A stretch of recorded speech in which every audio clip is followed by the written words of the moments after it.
Om Shanti. Good morning. बाबा का जो अभी गीत सुना कि बाबा की शिक्षाएं कितनी प्यारी है, कितना जीवन को परिवर्तन करने वाली है। तो आज की मुरली शिक्षा भरी मुरली है, परंतु मुरली का गीत एक दूसरा है। मुरली का गीत फिर है तू प्यार का सागर है, परंतु दोनों बातों का ही आपस में मेल है।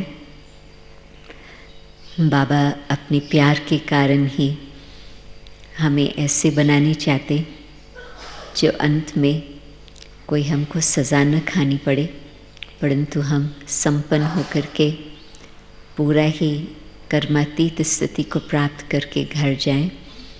तो प्यार के सागर की मुरली शिक्षा भरी मुरली है।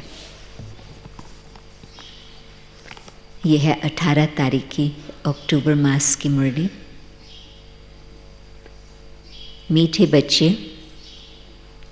जैसे बाप भविष्य 21 जन्मों के लिए सुख देते हैं, वैसे आप बच्चे भी बाप के मददगार बनो, प्रीत बुद्धि बनो। दुख देने का कभी ख्याल भी न आए। मुरली दो प्रकार से सुनी जाती, अनेक प्रकार से, परंतु खास दो बात में। एक तो हम मुरली सुनते हैं, सोचते हैं कि फलाने के लिए ही बहुत अच्छी बात है, राइट। कभी कभी ऐसे ख्याल आता ये मुरली उसको ज़रूर सुननी चाहिए। कभी किसको ये ख्याल आया है? कभी नहीं आया है ये ख्याल? Very good. दूसरा तरीका है मुरली सुनने का कि बाबा मुझे सुना रहे हैं, बाबा मुझे शिक्षा दे रही हैं कि मुझे क्या करना है। प्रश्न: तुम रूप बसंत बच्चों का कर्तव्य क्या है? तुम्हें बाप की कौन सी शिक्षाएं मिली हुई है? उत्तर: तुम रूप बसंत बच्चों का कर्तव्य है, ये तो आप समझ गए। मुख से सदैव रतन निकालना। तुम्हारे मुख से कभी पत्थर नहीं निकलने चाहिए। सर्व बच्चों प्रति बाप की शिक्षा है कि बच्चे, फिर 3 बातें बाबा ने बताई है। 1, आपस में कभी एक दो को तंग नहीं करना, गुस्सा नहीं करना। ये आसुरी मनुष्यों का काम है। दूसरा, मनसा में भी किसी को दुख देने का ख्याल न आए। तीसरा, निंदा स्तुति मान अपमान सब कुछ सहन करना है। अगर कोई कुछ बोलता है तो शांत रहना, हाथ में लौ नहीं उठाना। मुरली के सार से ही आप समझ गए कि मुरली किस प्रकार की है। गीत तू प्यार का सागर है। ओम शांति। ज्ञान और अज्ञान। तुम बच्चों में अभी ज्ञान है। भगत लोग महिमा किसकी करते हैं, और तुम बच्चे जो यहाँ बैठे हो, तुम किसकी महिमा सुनते हो? रात दिन का फर्क है। वो तो ऐसे ही सिर्फ महिमा गाते रहते हैं, ये बाहर वालों का बना हुआ गीत है तो है उसकी महिमा का, परंतु जानते नहीं। इतना प्यार नहीं है क्योंकि पहचान नहीं। तुमको बाप ने पहचान दी है, मैं प्यार का सागर हूँ और तुमको प्यार का सागर बना रहा हूँ। न सिर्फ प्यार स्वरूप, परंतु आज बाबा कहते हैं आप प्यार के सागर बन जाओ। ये तुम यहाँ सीखते हो, किसके साथ भी विरोध नहीं होना चाहिए। जिसको बाबा लून पानी कहते हैं, नमक पानी, अंदर में किसके लिए नफरत नहीं होनी चाहिए। नफरत करने वाले, बाबा ने तो बहुत स्ट्रॉन्ग शब्द कह दिया है, नफरत करने वाले कलयुगी नरकवासी है। संगम युग में तो भाई बहनों का प्यार।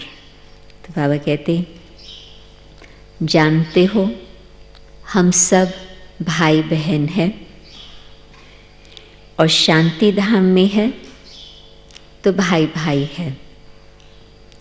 यहाँ जब कर्म क्षेत्र पर पाठ बजाती हैं तो बहन भाई है, ईश्वरीय संतान है। ईश्वर की महिमा है, वो ज्ञान का सागर, प्रेम का सागर है।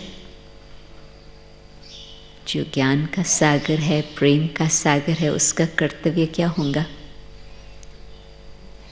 आप भी जितना अपने में ज्ञान भरते जाएंगे, प्रेम भरते जाएंगे, तो कर्तव्य किस प्रकार से होगा? यानी सबको सुख देते हैं। तुम सब दिल से पूछो, जैसे बाप भविष्य 21 जन्मों के लिए सुख देते हैं, वैसे हम भी वो कार्य करते हैं। अगर बाप के मददगार नहीं बनते, प्यार नहीं करते, एक दो से प्रीत नहीं है, विपरीत बुद्धि होकर रहते तो विनय शांति हो जाते। एक तो शिव बाबा के साथ प्रीत बुद्धि, परंतु आज बाबा का खास कहना है सबके संबंध में प्रीत बुद्धि। विपरीत बुद्धि होना असुरों का काम है। अपने को ईश्वरीय संप्रदाय कहलाकर फिर एक दो को दुख देना, उनको असुर कहा जाता। 3 बारी बाबा ने बताया है, कलयुग के हैं, आश्रय संप्रदाय के हैं, असुर हैं। तुम बच्चों को किसी को भी दुख नहीं देना है। तुम हो ही दुख हरता सुख करता बाप के बच्चे। तो दुख देने का ख्याल भी तुमको नहीं आना चाहिए। वो तो है ही आश्रय संप्रदाय, न कि ईश्वरीय संप्रदाय। क्योंकि एक बात के कारण ही आश्रय संप्रदाय बन जाते, देह अभिमानी है। वो कभी याद की यात्रा में रह न सके। याद की यात्रा बिगर कल्याण होना नहीं है। वर्षा देने वाले बाप को तो जरूर याद करना है, तो वे कर्म विनाश होंगे। आधा कल्प तो एक दो को दुख देते आए हो, एक दो में लड़ते तंग करते रहते, वो आश्रय संप्रदाय में गिने गए हैं, गिने जाते। भल पुरुषार्थी हैं तो भी, बाबा का बहुत इंटरेस्टिंग क्वेश्चन है। मैं समझती 2 सप्ताह पहले बाबा ने कहा था कि पुरुषार्थी शब्द को लेकर के उसका टेढ़ा मीनिंग ले लेते कि गलती होती जा रही है, हम कहें पुरुषार्थी है, पुरुषार्थी नहीं। पुरुषार्थी का मतलब कि पुरुष इस रथ में विराजमान है और एक बार गलती की फिर दोबारा न हो, न कि गलती बार बार होती रहती। तो बाबा का प्रश्न है, भल पुरुषार्थी है तो भी कब तक दुख देते रहेंगे। इसलिए बाबा कहते हैं अपना चार्ट रखो। चार्ट रखने से मालूम पड़ेगा हमारा रजिस्टर सुधरता जाता या वही आश्रय चलन है। बाबा सदैव कहते हैं कभी किसको दुख न दो। निंदा स्तुति मान अपमान ठंडी गर्मी सब सहन करना है। एसी के बगैर गर्मी सहन कर सकते हैं, हीटिंग के बगैर ठंडी सहन कर सकते। आजकल तो सब प्रकार के कंफर्ट्स है, परंतु कोई भी समय ये सब छूटने वाले हैं, तो कैसे चलेंगे? उस समय गर्मी सर्दी को याद करेंगे या बाबा को याद करेंगे? तभी बाबा कहते हैं कि अपने में इतनी शक्ति भरते जाओ जो अभी से ही इन बातों का स्थिति पर असर न हो। कोई ने कुछ कहा तो शांत रहना चाहिए। ऐसे नहीं कि उनके लिए 2 वचन और कह देना है। कोई किसको दुख देते हैं तो उनको बाप समझाएंगे ना। बच्चे को कह नहीं सकते। अपने हाथ में लॉ नहीं लेना है। किसने गलती की, हमने उसको डांटा तो 2 गलतियां हो गई, परंतु बाप के पास इन्फॉर्मेशन पहुंच गई। फिर बाबा जाने वो आत्मा जाने। अपने हाथ में लॉ नहीं लेना है। कुछ भी बात है तो बाप के पास आना है। गवर्नमेंट में भी कायदा है, कोई एक दो को ठोसा नहीं मार सकते। कंप्लेन कर सकते हैं। लॉ उठाना गवर्नमेंट का काम है। तुम भी गवर्नमेंट के पास आओ, हाथ में लॉ नहीं लो। ये तो है ही अपना घर। इसीलिए बाबा कहते हैं रोज कचहरी करो। ये भी समझते नहीं है, शिव बाबा ऑर्डर करते हैं। बाबा ने कहा है हमेशा समझो शिव बाबा सुनाते हैं। ऐसे मत समझो ब्रह्मा सुनाते हैं। हमेशा शिव बाबा ही समझो तो उनकी याद रहेंगी।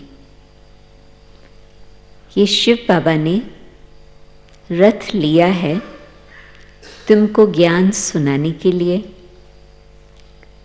सतोप्रधान बनने का रास्ता बाप समझा रहे हैं। वो है गुप्त और तुम हो प्रत्यक्ष। आत्मा गुप्त परंतु शरीर का नाम रूप प्रत्यक्ष। जो भी डायरेक्शन निकलते समझो शिव बाबा के हैं तो तुम सेफ रहेंगे। तुम बाबा बाबा शिव को ही कहते हो। वर्षा भी उनसे मिलता है। उनके साथ कितना रिगार्ड रॉयल्टी से चलना चाहिए।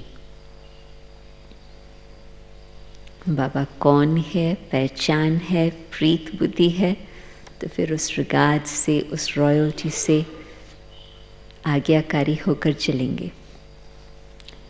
तुम कहते हो ना बाबा हम तो लक्ष्मी नारायण बनेंगे, फिर सेकंड थर्ड बने, सूर्यवंशी नहीं बने तो चंद्रवंशी बने। ऐसे तो नहीं, हम भल दास दासी बने। प्रजा बनना तो अच्छा नहीं है। तुमको तो यहाँ दैवी गुण धारण करनी है। आश्रय चलन तो नहीं होनी चाहिए। निश्चय नहीं है तो फिर बैठे बैठे कह देते इनमें शिव बाबा आते हैं, हम तो ये नहीं समझते। माया का भूत आने से आपस में ऐसे कह देते। वो समझते हैं हम बहुत बुद्धिमान हैं, परंतु बाबा कहते हैं ये माया का प्रभाव। आपस में आश्रय स्वभाव वाले मिलते हैं तो फिर ऐसे बोलने लग पड़ते। आश्रय बातें ही मुख से निकलती। बाबा याद दिलाते हैं कि आप कौन हो। निश्चय की बातें, प्रीत बुद्धि की बातें अलग, विपरीत बुद्धि की बातें, संशय की बातें अलग। तो बाबा क्या याद दिलाते? बाप कहते हैं तुम आत्मा रूप बसंत हो। तुम्हारे मुख से रतन ही निकलने चाहिए। अगर पत्थर निकलते हैं तो गोया आश्रय बुद्धि ठहरे। बुद्धि को चेंज होने में, दिव्य बनने में भगवान की कृपा से 1 सेकंड लगा, परंतु ध्यान नहीं रखा तो बुद्धि फिर से वापस वहाँ चली जाती। गीत भी बच्चों ने सुना। बच्चे कहते हैं बाबा प्यार का सागर, सुख का सागर है। शिव बाबा की ही महिमा है। बाप कहते हैं तुम अपने को आत्मा समझ बाप को याद करो। इसमें बहुत अच्छे अच्छे बच्चे फेल होते। देही अभिमानी स्थिति में ठहर नहीं सकते। देही अभिमानी बनेंगे तब ही इतना ऊंच पद पाएंगे। कई बच्चे फालतू बातों में बहुत टाइम वेस्ट करते। उसका फिर नतीजा, जिसने ध्यान नहीं रखा, टाइम वेस्ट किया, तो उसका रिजल्ट हर बात का, जो अपने जीवन का संकल्प वचन कर्म, उसका कुछ न कुछ तुरंत संगम युग में उसका इफेक्ट अनुभव होता। अच्छा चाहे ना अच्छा, तो फालतू टाइम वेस्ट किया तो ज्ञान की बात ध्यान में फिर नहीं आती, बुद्धि और बातों में चली गई, तो ऊंची ज्ञान की बातों से बुद्धि दूर। ये भी गायन है, घर की गंगा का मान नहीं रखते, घर की चीज का इतना मान नहीं रखते। शिव बाबा ब्रह्मा बाबा में आए हैं, ये कार्य कर रहे हैं, ये बाबा का घर है, थोड़ा उसमें फेमिलियरिटी आ जाती है, थोड़ा स्लैकनेस आ जाती है, तो फिर उस बात को भूल जाते।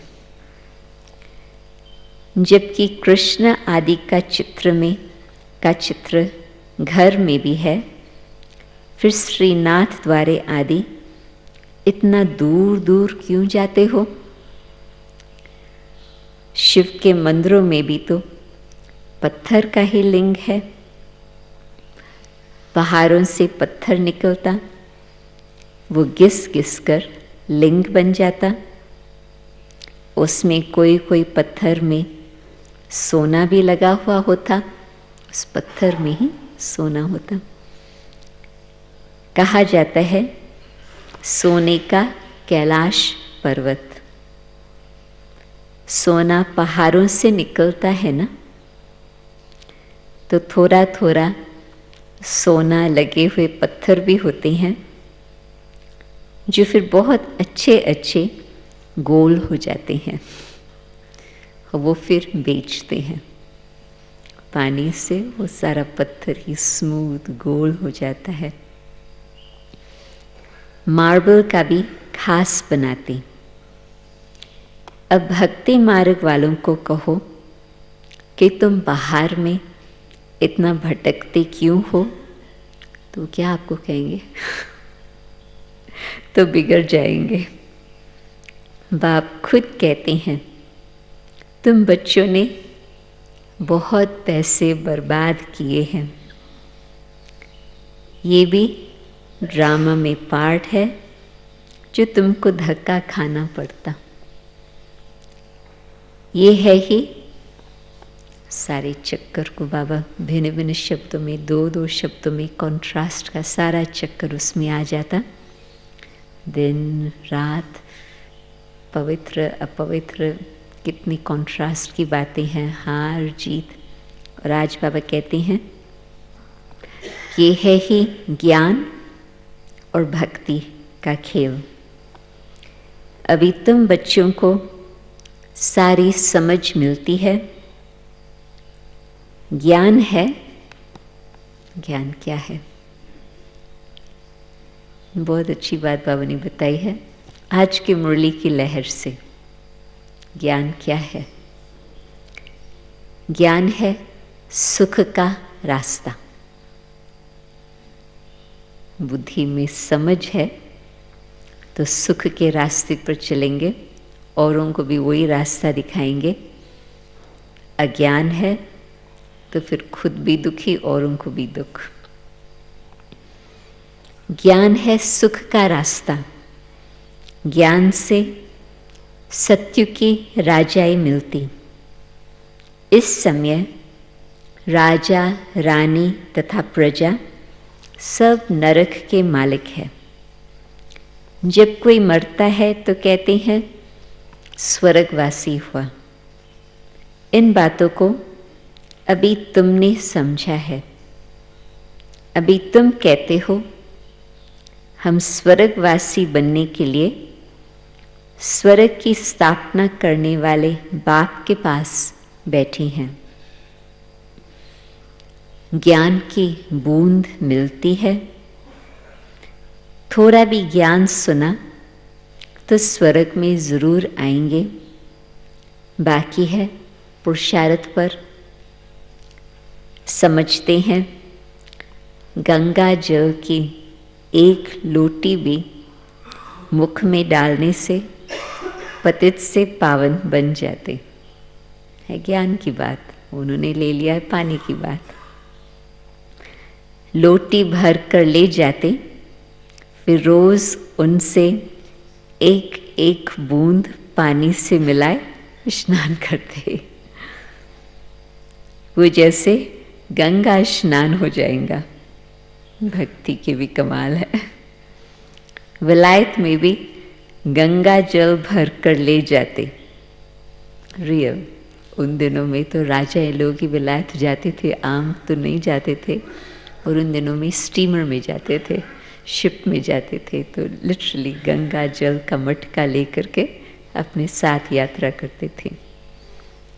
ये सब है भक्ति। बाप बच्चों को समझाते हैं, बच्चे माया बड़ा जोर से थप्पड़ लगाती, विक्रम करा देती, इसलिए कचहरी करो। आप ही अपनी कचहरी करना अच्छा है। और उनको बैठ करके बताओ तुमने ये गलती की नहीं, खुद अपने आप की कचहरी करके अपनी जांच करनी है। अपने आप ही अपनी कचहरी करना अच्छा है। तुम अपने आप ही अपन को राज तिलक देते हो, तो अपनी जांच करनी है। तमो प्रधान से सतो प्रधान बनना है। बाप श्रीमत देते हैं, ऐसे ऐसे करो, दैवी गुण धारण करो, जो करेंगे वो पाएंगे। तुम्हारे तो खुशी में रोमांच खड़े हो जाने चाहिए। बेहद का बाप मिला है, उनकी सर्विस में मददगार बनना है। अंधों की लाठी बनना है।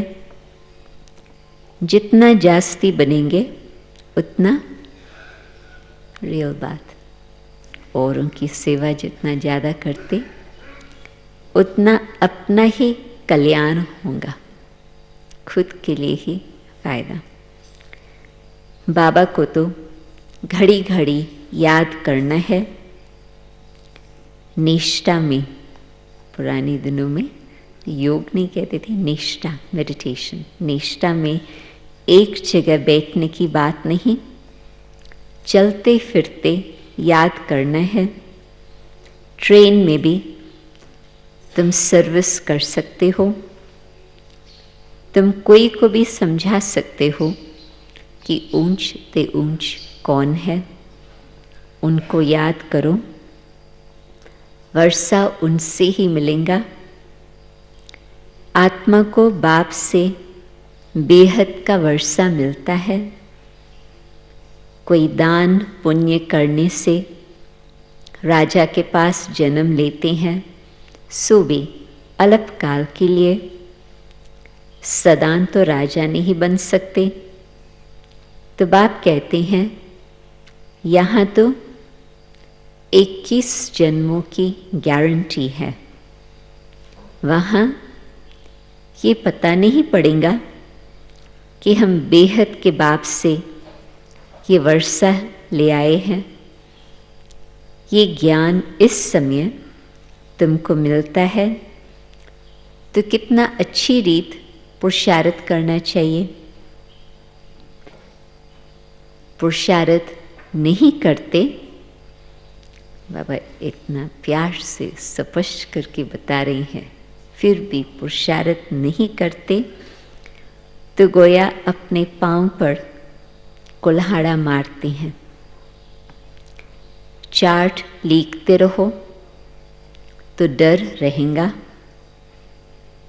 कोई कोई लिखते भी हैं, बाबा देखेंगे तो क्या कहेंगे। चाल चलन में बहुत फर्क रहता। तो बाप कहते हैं, गफलत छोड़ो, नहीं तो बहुत पछताना पड़ेगा।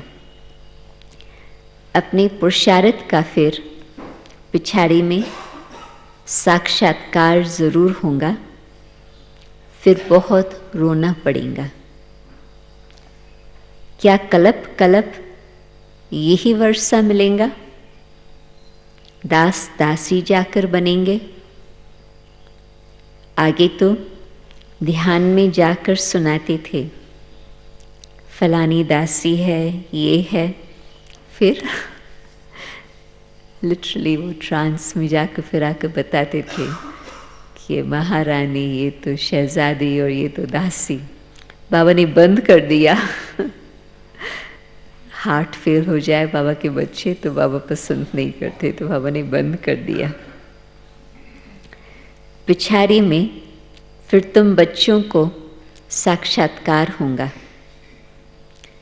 साक्षात्कार बिगर सज़ा कैसे मिल सकती? कायदा ही नहीं। बच्चों को युक्तियाँ भी बहुत समझाई जाती। तुम अपने पति को बोलो, बाबा कहते बच्चे काम महाशत्रु है, इन पर जीत पहनो। माया जीते जगत जीत बनो। अब हम स्वर्ग के मालिक बने या तुम्हारे कारण अपवित्र बन नरक में जाएं? बहुत प्यार नम्रता से समझाओ, मुझे नरक में क्यों धकेलते हो? ऐसी बहुत बच्चियां हैं, समझाते समझाते आखिर पति को ले आती। फिर पति कहता कि ये हमारा गुरु है, इसने हमको बहुत अच्छा रास्ता बताया। बाबा के आगे चरणों में आए गिरते। ये जीत की कहानी बाबा ने सुनाई। तो बाबा दूसरी बात कहते, कभी जीत कभी हार भी होती,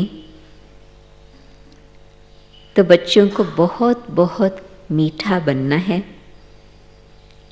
जो सर्विस करेंगे वो ही प्यारे लगेंगे। भगवान बाप आए हैं बच्चों के पास, उनकी श्रीमत पर चलना पड़े। श्रीमत पर नहीं चलते तो तूफान लगने से गिर पड़ते। ऐसे भी हैं, वो क्या काम के रहेंगे। ये पढ़ाई कोई कॉमन नहीं है, और सब सत्संगों आदि में तो है ही कनरस, जिससे अल्पकाल सुख मिलता है। ये बाप द्वारा तो 21 जन्मों का सुख मिलता। बाबा सुख शांति का सागर है। हमको भी बाप से वर्षा मिलना है। सेवा करेंगे तब तो मिलेगा। इसलिए सेवा का सहज साधन बैज, इसलिए बैज सदा पड़ा रहे। हमको ऐसा सर्वगुण संपन्न बनना है। जांच करनी है कि हम किसको दुख तो नहीं देते, आश्री चलन तो नहीं चलते। माया ऐसे काम कराती है, बात मत पूछो।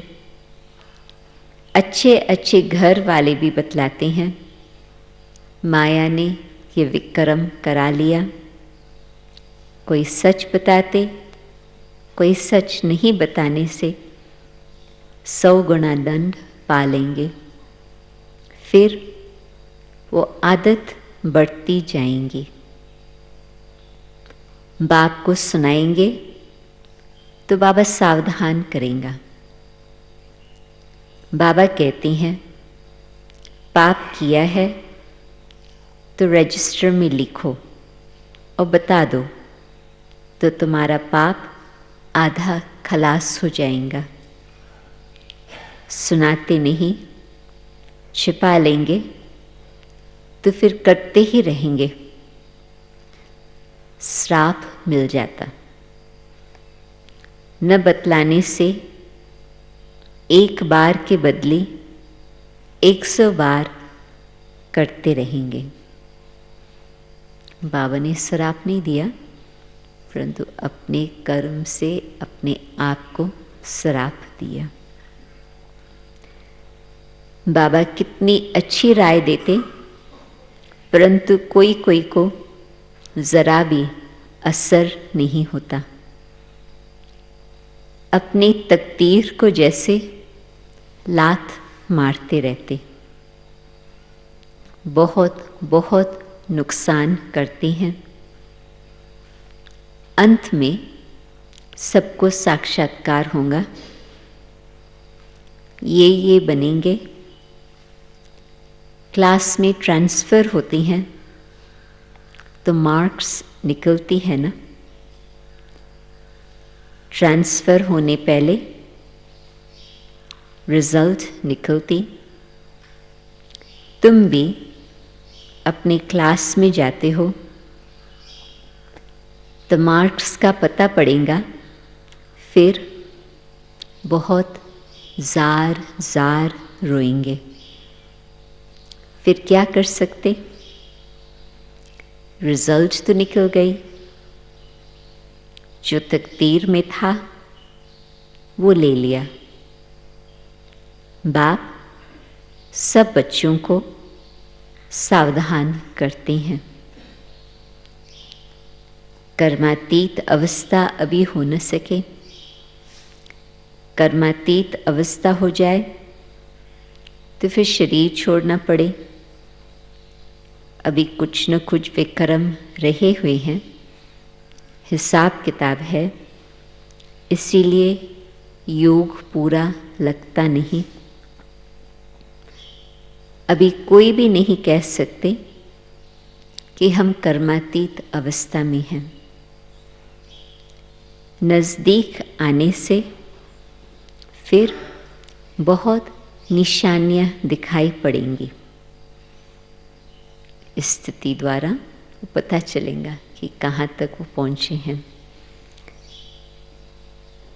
सारा मदार तुम्हारी अवस्था पर और विनाश पर है।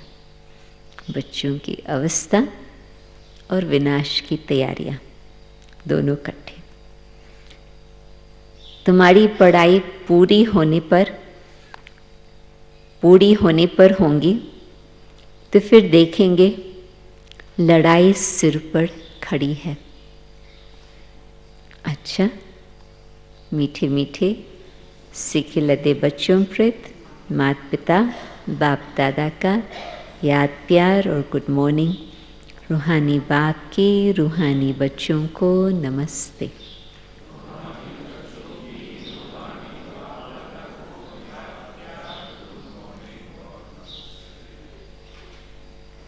धारणा के लिए मुख्य सार। माया के वश होकर कोई भी आसरी चलन नहीं चलनी है। अपनी चलन का रजिस्टर रखना है। ऐसा कोई कर्म नहीं करना है जो पश्चाताप करना पड़े। दूसरा, बहुत बहुत प्यार और नम्रता से सेवा करनी है। मीठा बनना है। मुख से आसरी बोल नहीं निकालनी है। संग की बहुत बहुत संभाल करनी है। श्रीमत पर चलते रहना है। प्यार के सागर की मुरली। वरदान। जुदाई को सदा काल के लिए विदाई देने वाले स्नेही स्वरूप भव।